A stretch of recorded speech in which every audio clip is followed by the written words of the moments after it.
Hi, I'm Steve. I'm John. John, our topic today is blogging. Yep.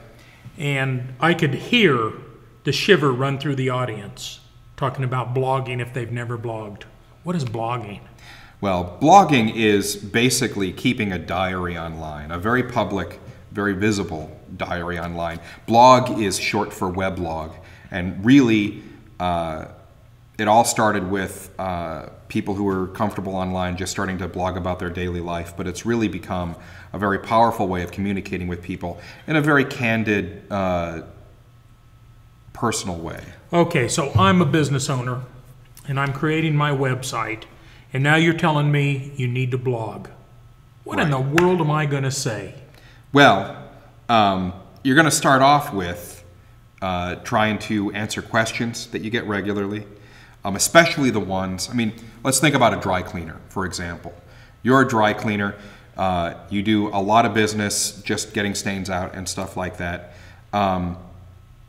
You might start answering in your blog the sorts of questions that people ask you when they bring their stuff into you. You know, I spilled wine on this dress.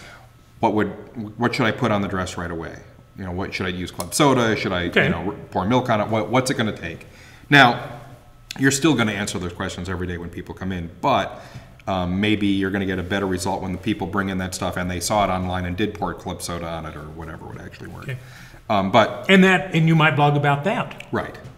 So that's an example of something where somebody having that information is going to help them. Now, there may be more complicated things that you try to blog about, but really what you want to do is answer the questions that people are coming to you with. Now, specifically around your business. Right. On a business blog, they really don't care what you did Sunday afternoon in the garden. By and large, no. Now, a little bit of that, especially if it still is sort of related to the business, is not a bad thing at all. You know, if there was a big company picnic and you want to put some pictures up of, you know, that guy from accounting catching a Frisbee in his mouth, whatever it is, that stuff's all humanizing. And people relate to you better, and maybe they're more likely to come to you that way. It's certainly not going to hurt your business. But by and large, it should be focused on business stuff. Now, blogs are being used as new products are being developed to create buzz and excitement around new products. They can be a great way to try and explore ideas, and if you've got a community of people who are reading your blog, you may be able to ask them questions and get them to respond to you.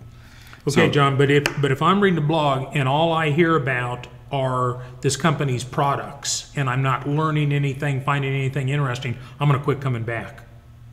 Probably. No, you don't want it to be just press releases and that sort of copy. Just sales. It needs to be personal. People need to be able to relate to you. Yeah. So you want to be putting in, again, look at questions people ask you. But if there's something going on in the broader community and it affects your business too, so let's say again, we're back at the dry cleaner, but maybe there are issues around using chemicals to dry clean. Right. Or let's say you're a dry cleaner in Iceland and there's just been this huge volcano and everyone's bringing in their clothes because there's a lot of volcanic ash in them. You know, that's something that you might blog about and just say, wow, we're getting a lot of business, but this volcanic ash is really screwing up our machines. Whatever that sort of thing is, it's a day-to-day sort of response to what's going on in the world. Now, as you do that, what you're doing is creating a lot of pages on your website. And so are we getting to the why I'm doing it? We've kind of talked about a little bit of the how. Right. Okay, this is the why. Let me say one more thing on to what you're going to write about before we get into the why it's good. And that is, don't feel like, because you've already blogged about something, that you can't go back to it and blog about it again.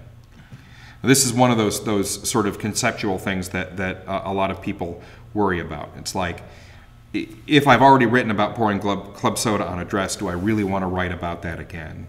And maybe you don't want that to be your very next post, but there's no reason to not go back and revisit that in another way later on. Yeah. What you'll see in a lot of blogs is blogs that write about the same idea, but they find a new way to go at it, a new metaphor to talk about that particular issue. Help people understand differently. Or maybe it's a new story to tell about it. So, you know, maybe if you're a dry cleaner, you start blogging about exciting stains we got this week, and, you know, the way to treat those stains and what could have been done differently before the item came in with the stain on it. So then you can actually be addressing some of the same stains, but same types of stains, but it ends up being a repeatable thing. Okay, the why. Why are we doing this? Well, what we're doing, all of these pages, what they're designed to do is to be scanned by Google and other search engines and bring bring people who are searching for terms in those posts back to your website, where your website let them know about your services and what you can offer for them, and hopefully turn them into customers. So it's a great big, I like to think of it as a lot of little fishing nets. So each web page is a little tiny net and a great big lake. And each time you write a blog post, you're creating one more little fishing net and adding it to that lake.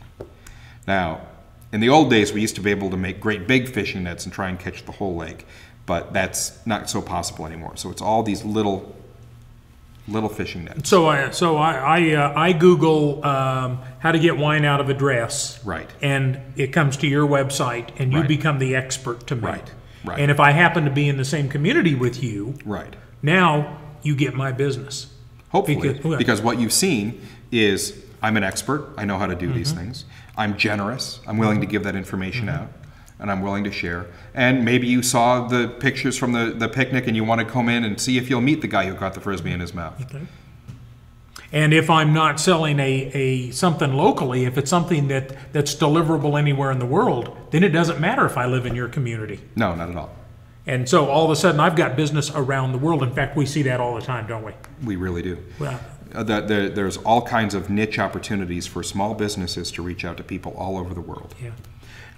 Again, if you have questions, go to virobus.com/questions, and we'll be glad to respond. But this is the tip of the iceberg on blogging, though, isn't it? Oh, yeah. There's a whole lot more to know and a lot more strategy. But really, it's just keeping a diary. See you next time.